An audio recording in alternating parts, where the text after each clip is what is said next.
오늘은 마태복음 5장 7절에 있는 국률이 여기는 자는 복이 있나니 저희가 국률이 여김을 받을 것이며, 다섯 번째 징검다리, 국률이라고 하는 징검다리를 하나씩 이제 건너가 보도록 하겠습니다. 국률이라고 하는 말에는 두 가지의 깊은 뜻이 있습니다. 헬라어의 엘레오스라고 하는 단어와 헤셋, 그다음에 라함이라고 하는 단어인데요. 이 단어마다 하나의 깊은 뜻들이 있습니다.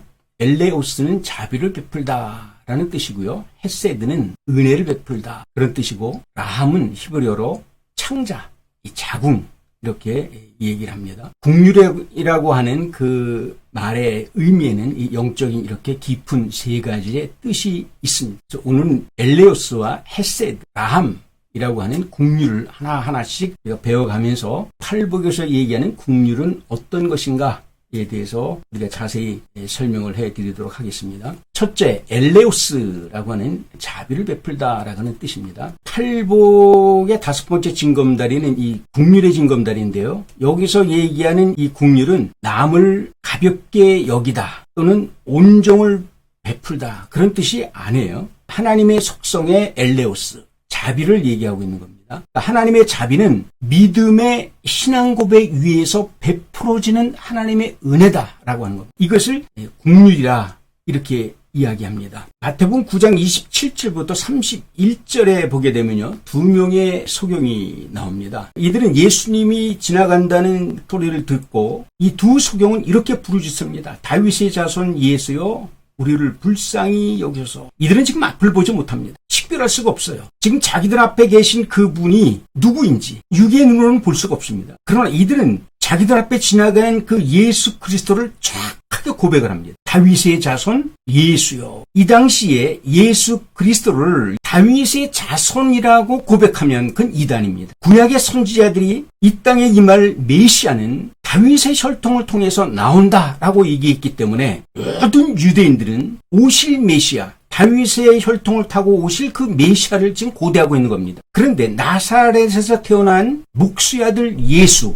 그가 지금 다윗의 자손으로 이 땅에 오신 메시아라고 하는 그 고백은요, 이건 대단한 겁니다. 이 정도의 고백을 한다고 하는 것은 사람들 앞에 돌팔매질을 당하고 죽음을 당할 수도 있는 그런 감히 입에 담을 수 없는 금기입니다. 근데 앞을 보지 못하는 이 소경은 지금 이렇게 고백하는 겁니다. 다윗의 자손 예수요, 우리를 불쌍히 여겨달라고 지금 자비를 베풀어 달라고 부르짖고 있는 겁니다. 앞을 보지 못하는데 어떻게 자기 앞에 지나가는 그가 메시아라는 걸 알고 있었을까요? 계시록 22장 16절에 보면 분명히 성경은 이렇게 얘기하고 있습니다. 나 예수는 다윗의 뿌리요, 다윗의 뿌리라고 얘기합니다. 이것을 이미 이 두 소경은 알고 있었다는 겁니다. 그러니까 예수님이 지나가다가 이들이 다윗의 자손 예수여, 우리를 불쌍히 여겨주소라는 그 소리를 듣고 탁 멈춥니다. 그리고 이들 앞에 가서 예수님이 이렇게 물어봅니다. 내가 능히 그렇게 해줄 줄 믿느냐? 내가 너의 눈을 뜨게 해줄 줄 너희들은 믿느냐? 라고 얘기합니다. 그랬더니 이들은 거침없이 얘기합니다. 주여, 그렇습니다. 당신은 메시아이기 때문에 나의 눈을 뜨게 할 줄로 나는 믿는다라고 고백합니다. 그랬더니 예수님이 더 이상 다른 말을 붙이지 않고 이렇게 얘기합니다. 너의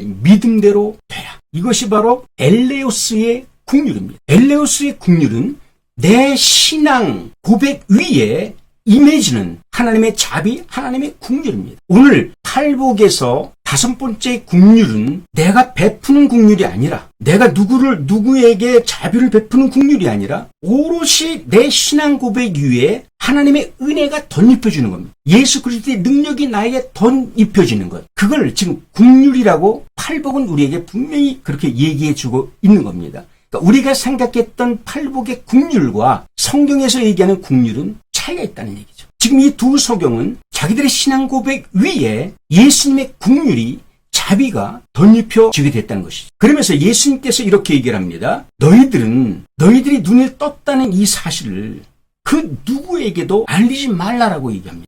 예수는 왜 눈을 뜬 이 소경들에게 누구에든지 너희들이 나로 인해서 눈을 떴다는 사실을 알리지 말라 그렇게 얘기했을까요? 당시에 그 예수님은 굉장히 인기가 많았습니다. 가는 곳곳마다 병든 자를 고쳤죠. 문둥병자, 안진뱅이, 귀머거리, 수많은 불치병의 환자들이 가는 곳곳마다 예수님 다 치유한 사건이 일어나게 됩니다. 그렇기 때문에 종교 지도자들은 예수 그리스도를 미워하고 시기합니다. 그래서 그들은 예수라고 하는 말만 나오게 되면 경기를 합니다. 어떻게 해서든 그 예수를 잡아 죽이려고 합니다. 그런데 예수님이 지금 이 땅에 오셔서 수많은 기사와 이적을 베풀 때 엄청나게 많은 사람들이 예수님을 향해서 몰려듭니다. 이게 당시의 교회의 성전에 존폐가 달려있는 위기로 그들은 받아들였다는 것입니다. 그런데 지금 두 소경이 고침을 받았습니다. 그런데 이들이 나가서 예수 그리스도로 인하여 내가 두 눈을 뜨게 되었다라고 얘기한다면 어떤 일이 벌어질까요? 이 당시에 율법에 의하면 레위기를 보게 되면 저주받은 부정한 사람들, 그런 사람들은 뭐 날 때부터 적용됐다든가 문둥병이나 그다음에 유출병 환자들, 이런 사람들은 부정한 병이다라고 얘기해가지고 그들은 격리시켰습니다. 설사 그들이 그 불치병에서 고침을 받았다고 하면 자기 고침받은 그 몸을 제사장에게 가서 보여줘야 했습니다. 오늘 이 두 소경은 날 때부터 소경된 자들입니다. 그것이 부모의 죄든 본인들의 죄든 율법에 의하면 이들은 부정한 사람들입니다. 그런데 예수님을 통해서 이가 눈을 뜨게 됐단 말입니다. 그런데 이들이 어디로 갈 겁니까? 제사장에게 자기 몸을 보여야 되지 않겠습니까? 눈을 떴다는 사실을 알리기 위해서. 그리고 그들은 나가서 예수님을 통해서 자기가 고침받았다는 얘기를 떠벌리고 다닐 겁니다. 그렇다면 이들은 분명히 제사장들이나 종교 지도자들에 의해서 감금을 당하거나 죽게 될지도 모릅니다. 왜냐하면 가뜩이나 예수님에 대한 인기가 하늘을 치솟는데 예수 때문에 성전의 존폐 위기가 달려있는 이 상황에 이 유명한 이 두 소경, 이 소경이 눈을 떴다는 사실을 알려지게 되면 자기들의 위협을 당하게 되기 때문에 이들을 살려두지 않을 겁니다. 때문에 예수님은 너희들은 입을 벌리지 말고 함구하라. 아무에게도 알리지 말라. 이렇게 이야기를 합니다. 이 두 사람은요, 육신의 눈을 뜬 것뿐만 아니라 영의 눈까지 떴습니다. 때문에 이들은 목숨을 걸고 예수님을 전할 수밖에 없었던 겁니다. 이들은 이 사실을 다 알고 있습니다. 그럼에도 그들은 나가서 예수님을 통해서 우리가 눈을 뜨게 됐다는 이야기를 전하게 됩니다. 이것이 바로 엘레오스, 즉 자비를 입은 자가 그 은혜를 알 때 베푸시는 예수님의 긍휼, 바로 그 긍휼입니다. 둘째는 헤세드입니다. 이 말의 뜻은 은혜는 하나님과의 관계에서 베풀어지는 하나님의 긍휼이라고 하는 뜻입니다. 창세기 19장 이 말씀을 보게 되면 룻과 천사들과의 관계에서 바로 이 헤세드라고 하는 단어가 쓰여지게 됩니다. 소돔성에 이제 해가 뉘엿뉘엿 지는 그 시간에 하나님의 사자가 그 성문 안으로 들어옵니다. 그것을 성문에 앉아서 가만히 지켜보던 그 아브라함의 조카 룻이 그 모습을 바라보고, 그리고는 그 하나님의 사자들에게 달려가서 쭉 땅에 엎드려 절을 하고는 이렇게 간청을 합니다. 내 주여, 가던 길을 멈추고 주의 종의 집에서 들어와 발을 씻고 주무신 후에 내일 아침 일찍 떠나십시오. 그러다 이 천사들은, 하나님의 사자들은 정중하게 거절합니다. 우리는 거리에서 밤을 지설 겁니다. 걱정하지 말고 당신 갈 길을 가시오. 그래도 롯이 끝까지 간곡히 이 하나님의 사자들에게 강청을 합니다. 우리 집 가서 편히 쉬시다가 내일 아침에 떠나도록 하십시오. 그랬더니 하나님의 사자들이 롯의 간청을 뿌리치지 못하고 그를 따라 롯의 집으로 갑니다. 그리고 웅성하게 대접을 받죠. 이제 잠자리에 들 시간이 됐습니다. 그런데 밖에서 막 사람들이 웅성됩니다. 수많은 사람들이 몰려와서 이렇게 합니다. 당신을 찾아온 사람들을 당장 내놓으시오. 우리가 그들을 욕보여야겠어. 그러면서 그 하나님의 사자들을 내놓으라고 소리를 지릅니다. 그럴 때 이 롯이 이런 얘기를 합니다. 형제들이여, 제발 이러지 마십시오. 왜 악한 짓을 하려고 하십니까? 대신 나에게 남자를 알지 못하는 두 딸이 있으니 내가 이 두 딸을 당신들에게 내놓을 테니까 당신들 마음대로, 당신들 좋은 대로 하십시오. 라고요. 그런데도 이 몰려온 사람들은 끊임없이 이야기합니다. 비켜라. 내 놈은 나그네 주제에 이곳에 굴러 들어와서 너희가 나를 감히 우리를 가리키려고 하느냐? 잔소리하지 말고 너희 집에 온 그 두 사람을 내놔라. 바깥에서 이렇게 실강이를 벌이는 그때에 하나님의 사자들이 나가서 롯을 집 안으로 끌어들이고 밖에 있는 사람들에게 전부 다 눈을 멀게 만들어 봅니다. 그리고 꿈을 대는 이 롯의 가정, 이 부인과 두 딸을 성 밖으로 끌고 나갑니다. 16절에 보면 이렇게 기록이 되어 있습니다.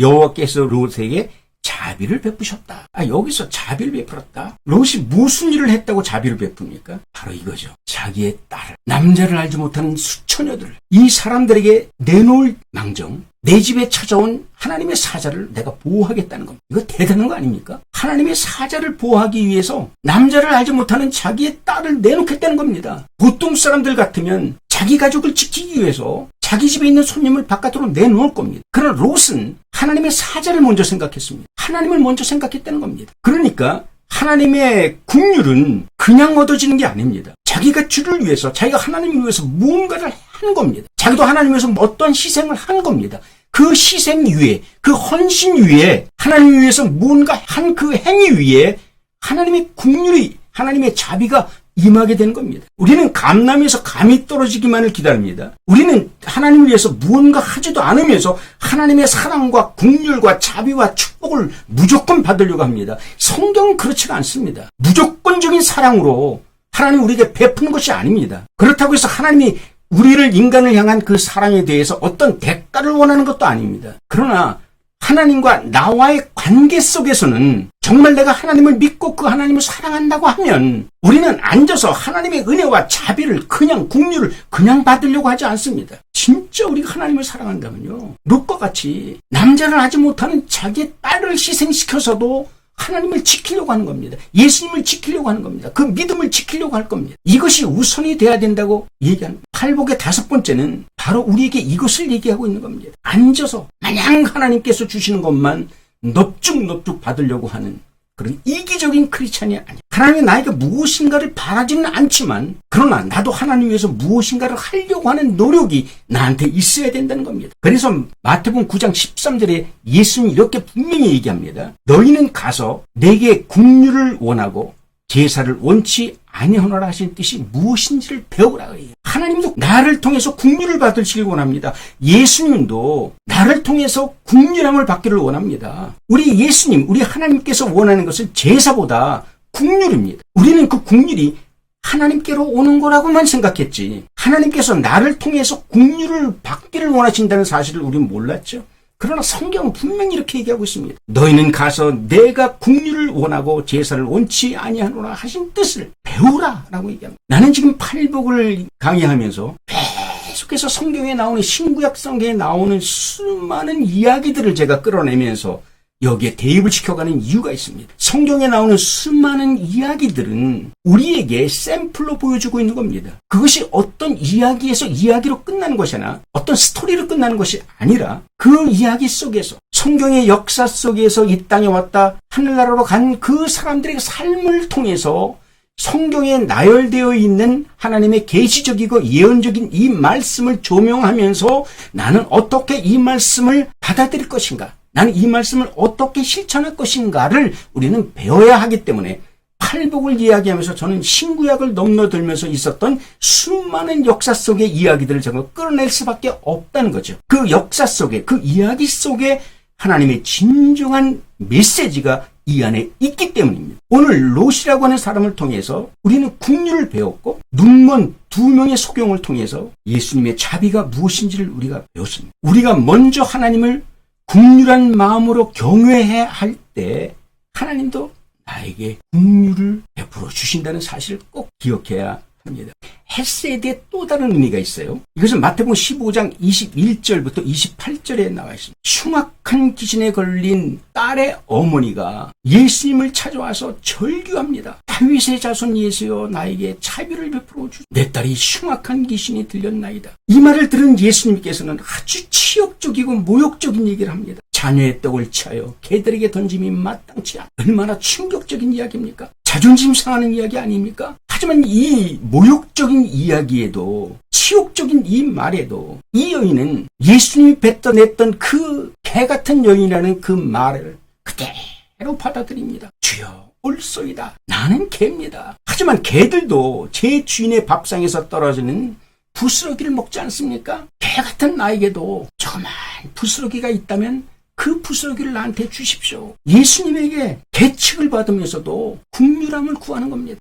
이것이 바로 하나님의 선대입니다. 먼저 자기 자신이 국률함을 받아야 될 자인 것을 고백해야 합니다. 나는 하나님의, 예수님의 그 국률을 받을 자격도 없는 개 같은 여인입니다. 그럼에도 불구하고 국률의 부스러기라도 있다면 나에게 좀 나눠주십시오. 자기를 국률한 자로 여기는 그 모습, 이것이 바로 하나님의 선대를 구하는 헤세드의 국률이 바로 이것입니다. 세 번째, 히브리 말로 국률은 라함이라고 얘기해요. 이 라함이라는 말은요, 창자 또는 자궁이라는 말이 의미가 있습니다. 예레미야 35장에 보면 레갑 족속에 대한 이야기가 나오게. 이 레갑 족속은요, 느부갓네살 왕이 유다를 공격해 올 때에 예루살렘 성전에 잠깐 피신해 있었던 족속들인데, 이 족속은 소수민족입니다.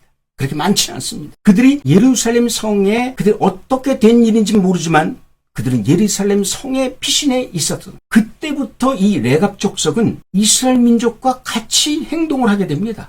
하나님께서 에레미야 선지자를 불러다가 이렇게 얘기를 합니다. 너는 레갑 족속 사람들을 불러다가 포도주를 마시게 해라. 하나님께서 포도주를 마시게 하랍니다. 희한하지 않나요?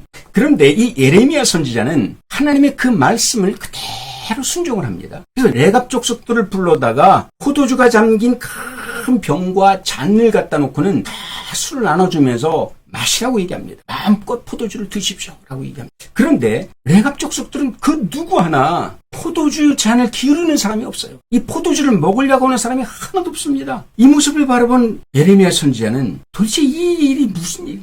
하나님이 이들에게 불러다가 포도주를 마음껏 먹을 수 있도록 베풀어 주라고 얘기를 해서 내가 그렇게 했는데 이들은 포도주를 입에도 대지 않습니다. 그러면서 이 레갑 족속이 예레미야 선지자에게 이렇게 얘기를 합니다. 예레미야 35장 5절로 7절에 보면 이렇게 얘기합니다. 우리는 포도주를 마시지 않습니다. 단호하게 얘기합니다. 우리는 포도주를 입에 대지 않습니다. 그러면서 이렇게 얘기합니다. 레갑의 아들인 우리 조상 요나답께서 우리에게 명령하셨기 때문입니다. 우리 레갑의 아들 요나답은 우리에게 이렇게 얘기했습니다. 여호와 너희와 너희 자손들은 영원히 포도주를 마시지 말라. 집도 짓지 말며 파종도 하지 말며 포도를 재배하지도 말며 너희들은 평생에 하나님의 장막에서 거하라. 대단하지 않습니까? 이스라엘 백성도 아니고 이반 족속 사람들 어떻게 하나님의 그 말씀을 그대로 받아들이면서 살까요? 레갑 족속은 소수민족으로서 비록 이스라엘 사람들과 함께 덤으로 붙어서 살아가지만 그들은 철저하게 하나님의 말씀을 순종했습니다. 그들은 자기 조상들이 자기들에게 전했던 그 말씀의 명령을 따라 그들은 농사지지 않고 유목생활을 합니다. 양과 염소를 키우며 유목생활을 합니다. 그러면서 그들은 평생 자기 집을 가져보지도 않고 평생 농사도 짓지 않습니다. 유목생활을 하니까. 그리고는 자기들이 어떤 초장에 양과 염소를 매기 위해서 어떤 초장으로 가게 되면 그 중앙에 성막을 짓습니다. 그리고 모든 집들이 전부 다 이 성막 중심을 바라보면서 텐트를 다 칩니다. 이 모습을 바라보면 마치 이스라엘 백성들이 출애굽을 한 이후에 광야에서 그들이 유목생활을 할 때 성막을 짓고 성막을 중심으로 해서 텐트를 자기 집들을 쫙 친 것처럼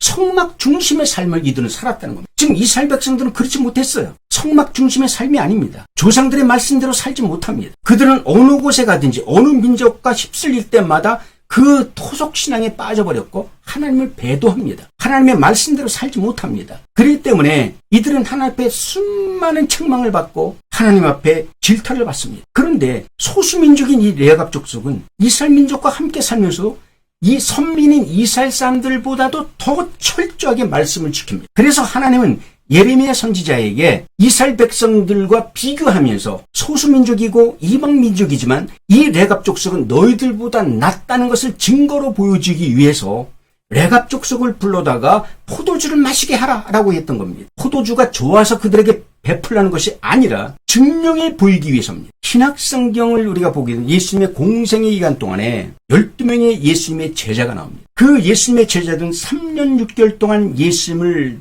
따라다니면서 전국 방방곡곡을 돌아다닙니다. 예수님과 함께 먹고 자면서 복음을 증거합니다. 예수님의 수많은 기사와 이적을 체험합니다. 그리고 예수님의 그 앞으로 일어날 예언적인 말씀을 다 듣습니다. 내가 장차 고난을 받고 십자가에 달려 죽어야 하리라. 그리고 내가 다시 사흘 만에 부활하리라. 이 모든 것은 다 너희들을 위한 것이다 라고 얘기합니다. 그리고 너희들은 이렇게 살아라 저렇게 살아라. 오늘 팔복처럼 8개의 팔복을 나열하면서 그들에게 이 팔복은 바로 하늘나라로 향하는 징검다리라고 얘기하면서 그들에게 팔복에 대한 말씀을 설파합니다. 예수 그리스도의 말씀을 가장 가까이에서 들었던 사람들이 바로 12명의 제자들. 그러나 예수님이 십자가에 달려 돌아가시고 고난당할 때 이 12명은 다 도망가 버리고 맙니다. 그리고 마지막에 예수님이 십자가의 끝까지 지킨 사람들은 누구냐? 무명의 제자들. 그들은 끝까지 예수님의 행정을 쫓아옵니다. 그들은 알려지지도 않았습니다. 한때에 잠깐 나오다가 사라지는 사람. 그러나 예수님의 십자가를 끝까지 따라가고 예수님의 죽음과 부활을 목격한 사람들, 예수님의 비공식 제자들이었습니다. 성경은 창세기부터 요한계시록까지 보게 되면 선택받은 자와 선택받지 못한 민족이 나옵니다. 그러면서 끊임없이 선택받은 자들이 하나님의 말씀대로 살지 못할 때 선택받지 못한 사람들을 비교를 하면서 그들에게 책망도 하고 그들에게 질타도 하고 그들에게 권면도 하고 파일러 가면서 그들을 이끌고 가는 것입니다. 이것이 바로 하나님의 국률입니다. 하나님의 자비입니다. 미워서가 아니라 사랑하기 때문에 그들을 끌고 가는 겁니다. 하나님은 대단하지 않습니까? 레갑 족속과 이스라엘 백성을 비교하면서도 이스라엘 백성을 내치지는 않습니다. 끝까지 그들을 감싸고 갑니다. 그것이 하나님의 사랑입니다. 우리가 살아가는 과정 속에 때로는 힘든 일이 있고 어려운 일이 있고 원통한 일이 있습니다. 그럴 때마다 우리는 자기 자신의 처한 이 모습을 바라고 신세 한탄을 갈 것이 아니라 말씀에 나와 있는 믿음의 사람들, 비공식 제자들과 이 레갑 족속과 같은 이방 민족들이 그 선택받지도 못하고 처져 있으면서 인정받지도 못하면서 끝까지 하나님의 말씀대로 살아가려고 몸부림쳐가는 그 위대한 신앙, 그 믿음의 사람들을 우리는 끝까지 조명하고 따라가야 한다는 것이죠. 우리는 성경에 나와 있는 그 화려한 믿음의 사람들만 보려고 합니다. 그러나 성경의 뒤안길에 있는 알려지지 않은 역사 속에 묻혀버릴 수밖에 없는 그 비공식 제자들의 그 모습, 그들의 삶을 통해서 우리는 하나님의 뜻을 알아야 되고 하나님께서 이루시는 그 천국의 모습을 우리는 그려가야 하는 것이죠. 선민인 이스라엘 백성들이 선택하여 그들을 구원시킬 때 쭉정이 같은 인생들, 비공식 제자들, 알려지지 아니하는 묻힐 수밖에 없는 그런 사람들조차도 하나님은 끝까지 책임지고 이끌어 가신다고 하는 사실을 꼭 기억해야 한다는 것이죠. 레갑 족속은 하나님의 말씀을 지키기 위해서 자기 조상들의 그 말씀을 되새기면서 가정도 하지 않고 포도나무도 심지 않고 유목생활을 하되 그들이 정착하는 곳에는 그 중심에 성막을 짓고 항상 하나님을 향해서 예배를 드리고 그 하나님을 경외했다는 그 사실이 굉장히 놀라워. 그런 자들에게 하나님은 긍휼을 베푼다는 것이죠. 그런 자들에게 하나님의 은혜와 자비를 베푸신다 하는 사실입니다. 때문에 이 레갑 족속들은 이스라엘 사람들을 바라보면서 마냥 부러워만 하고 있던 것이 아닙니다. 그들은 하나님의 혈통, 영적인 혈통과 육적인 혈통, 다윗의 혈통을 타고 이루어진 아브라함과 이삭과 야곱과 그 다윗의 쭉 해서 나오는 그 혈통을 타고 자기들은 온 이스라엘과 같은 선민은 아니지만 그러나 자기들은 양자라고 얘기합니다. 자기들은 하나님의 영적 자궁에서 나왔다고 얘기하는 겁니다. 그리고 자기들은 항상 하나님의 중심에 있다는 겁니다. 이것이 중요한 겁니다. 여기서 창자라고 하는 것은 바로 이걸 얘기합니다. 사람의 중심.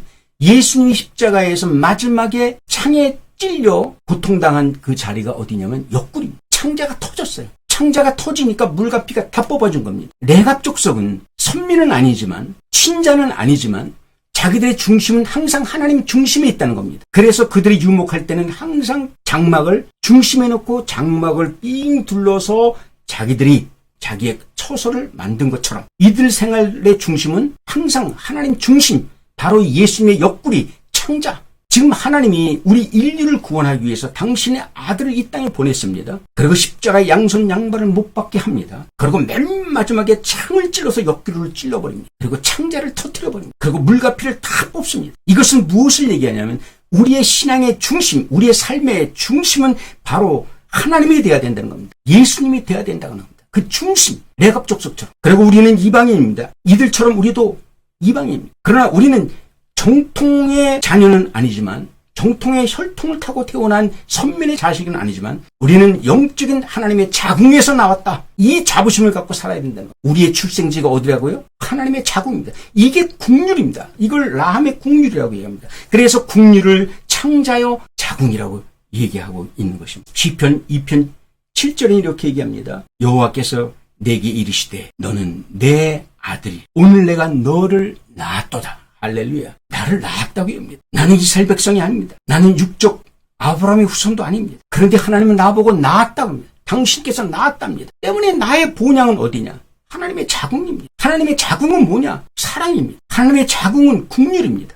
하나님의 자궁은 자비입니다. 하나님의 자궁은 은혜입니다. 우리는 거기서 태어난 겁니다. 우리는 이걸 잊지 말아야 한다는 겁니다. 때문에 국률이라고 하는 것은 내가 남에게 국률을 베풀고 자비를 베푸는 것이 아니라 나도 하나님을 국률을 여겨야 된다는 겁니다. 내가 하나님을 국률이 여길 때 하나님도 나에게 국률을 베풀어 주신. 팔복의 5번째는 바로 우리에게 이것을 이야기해 주고 있는 것입니다. 레갑 족속을 통해서 얼마나 이스라엘 민족들이 하나님의 마음을 아프게 하는지, 하나님은 끝까지 이스라엘 민족을 사랑하고 또 사랑하고 광야에서 떠도는 그들을 애굽 땅에다 불러놓고 거기서 요셉을 총리로 만들어서 그들의 터전을 만들고 소수민족을 큰 대민족으로 해서 국가, 나라를, 민족을 만들기 위해서 430년 동안 연단시키고 위대한 지도자를 탄생시키고 그를 통해서 약속의 땅을 향해서 가게 만드시면서 홍해바다를 갈르시고 광야에서 수많은 기사와 이적을 경험케 하시고 하나님이 어떤 분인지를 알게 하시고 그분 앞에 섬김이 무엇인지를 알게 한 이후에 드디어 요단강을 가른 이후에 약속의 땅 문전에서 준비되어지지도 않은 연약한 이스라엘 백성들을 여호수아라고 하는 그 위대한 지도자를 통해서 여리고성을 무너뜨린 이후에 약속의 땅을 밟게 하시고 그 땅을 12조각으로 나눠서 다 분배해 주면서 드디어 이스라엘이라고 하는 민족을, 나라를 완성시켜 가십니다. 하나님의 그 약속은 변함이 없죠. 끝까지 그 약속을 지켜나가십니다. 그런데도 그들은 조금만 어려움 당하면 하나님을 원망하고 불평불만을 합니다. 하나님을 긍휼히 여길 줄 모르고 하나님 앞에 자비를 베풀 줄을 모르고 온전히 자기들은 받으려고만 합니다. 물이 없으면 물을 달라고 이야기하고 먹을 것이 없으면 먹을 거를 달라고 자기들 앞에 어떤 어려움이 있을 때는 이것을 없어지게 해달라고 단 한순간도 하나님 앞에 긍휼을 베풀거나 자비를 베풀려고 하는 그런 사람은 아무도 없습니다. 오늘 하나님은 이 팔복의 5번째를 통해서 우리에게 그걸 얘기하고 있는 겁니다. 사무엘상 2장 30절은 나를 존중하는 사람을 내가 존중할 것이고 나를 멸시하는 사람을 나도 멸시하리라 얘기하고 있습니다. 이 말씀을 우리는 깊이 새겨들어요. 출애굽기 33장 19절 이렇게 갑니다. 나는 은혜를 줄 자에게 은혜를 주고 긍휼히 여길 자에게 긍휼을 베푸느니라. 부끄러워하지 않습니다. 양심을 가지고 살아야 합니다. 우리 하나님은 당신의 아들, 하나밖에 없는 아들을 우리를 위해서 희생 제물로 이 땅에 보내주셨습니다. 우리가 그 하나님 앞에 무엇을 더 요구할 수 있을까요? 무엇을 더 달라고 얘기할 수 있을까요? 하나밖에 없는 그 아들을 우리의 희생 제물로 이 땅에 보내주셔서 십자가의 흉한 십자가의 그 모진 고통을 당하시고 돌아가시게 했는데 뭘 또 달라고 요구할 수 있겠습니까? 우리는 하나님을 존중해야 합니다. 그리고 우리는 하나님 앞에 긍휼을 올려드려야 합니다. 오늘 이 시간 우리의 신앙 고백은 이겁니다. 주여, 나는 긍휼함이 필요한 사람입니다. 내가 하나님의 긍휼만을 기다리는 자가 아니라 이 긍휼을 하나님 앞에 올려드릴 수 있기 위해서는 내가 갖고 있는 것만 갖고는 부족하니 하나님 긍휼이 필요한 자입니다. 고백하는 이 고백 우리에게 있어야 된다는 사실. 오늘 우리는 팔복의 5번째 긍휼에 대해서 말씀을 함께 나누었습니다.